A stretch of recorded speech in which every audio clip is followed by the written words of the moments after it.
Do you keep strengthening your quads, stretching your hamstrings, or rolling out your IT band and your knee pain still isn't improving? You're not alone. And honestly, the most frustrating part of dealing with knee pain isn't always the pain itself. It's the misdiagnosis, the constant flare-ups, and the way it limits the activities that you love, and the mental exhaustion that comes from trying so many things without real relief.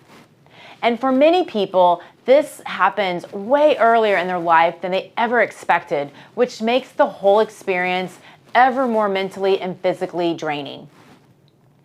But here's the part that no one tells you about. Your knee pain may not actually be a knee problem at all. When hips are weak, your quads, your hamstrings, and even your lower back start taking over, and your knee is the one thing that is paying the price. So today I'm going to show you the #1 hip exercise that immediately improves how your knee tracks and absorbs the load without causing knee pain during or after the exercise. And if you've been frustrated, discouraged, or feel like you've tried everything, stay with me because this is the part that everyone has been missing.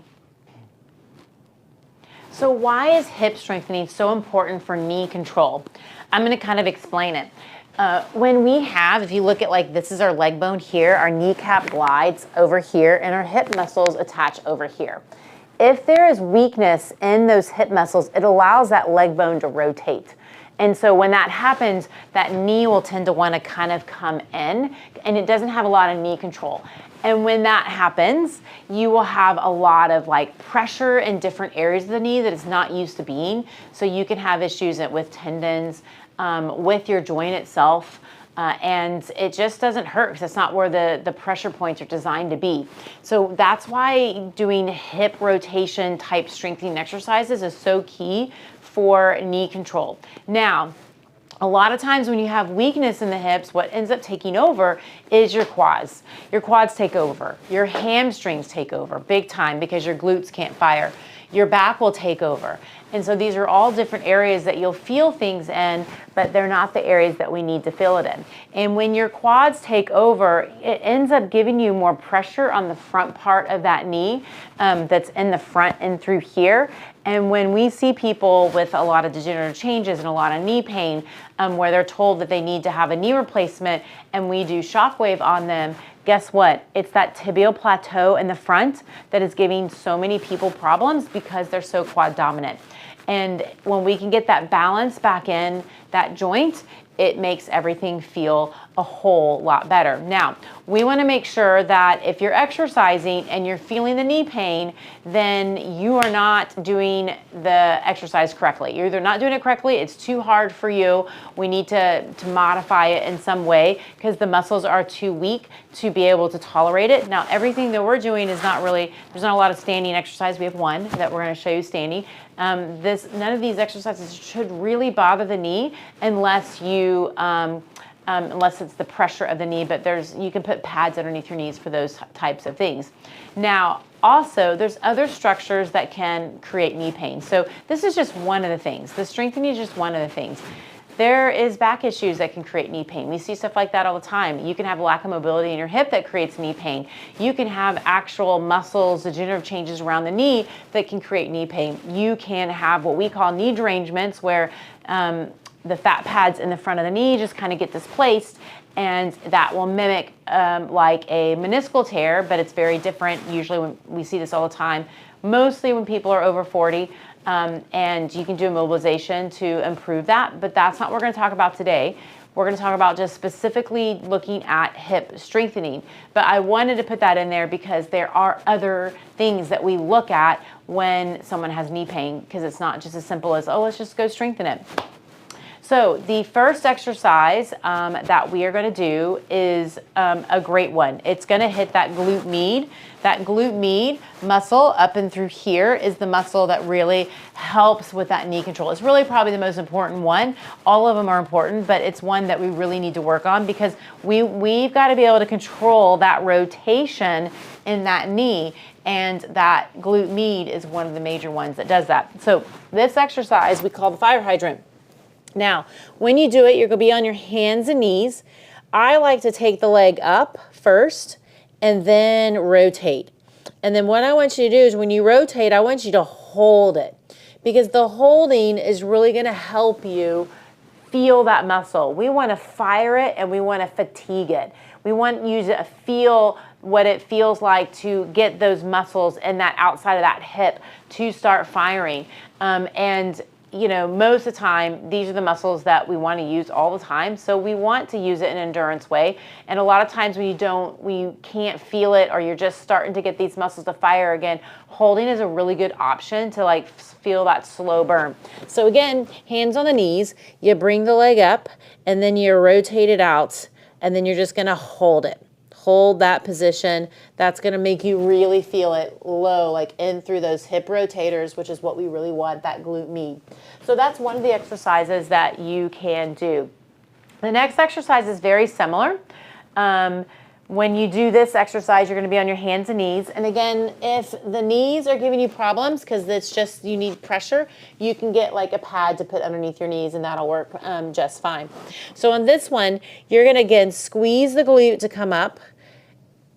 We'll bring that leg out a little bit farther. And then what you're going to do is you're just going to bring it kind of out to the side and rotate. Same kind of thing, a little bit different. But when you do this, I want you to, again, hold it. Hold it and feel that slow burn. Because it's not out here, it's a slightly different muscle. It's a little bit lower in the glute that you're going to feel this one.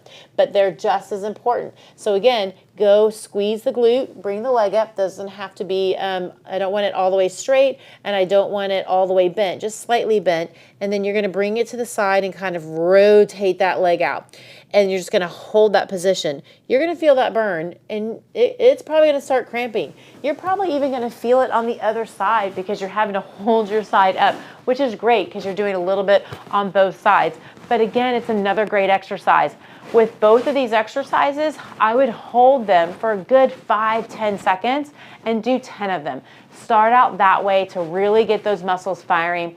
I like to work the muscles individually and then putting them all together when you do more functional things. Most of the stuff that we're going to be doing today is going to be working a little bit of individual, a little bit of function. This next one has a little bit where we're using a lot of multiple muscles to get them working correctly. So the next one we're going to do is a bridge. And you're going to put a band around your legs because, again, we want the rotation because that's what's helping control that knee.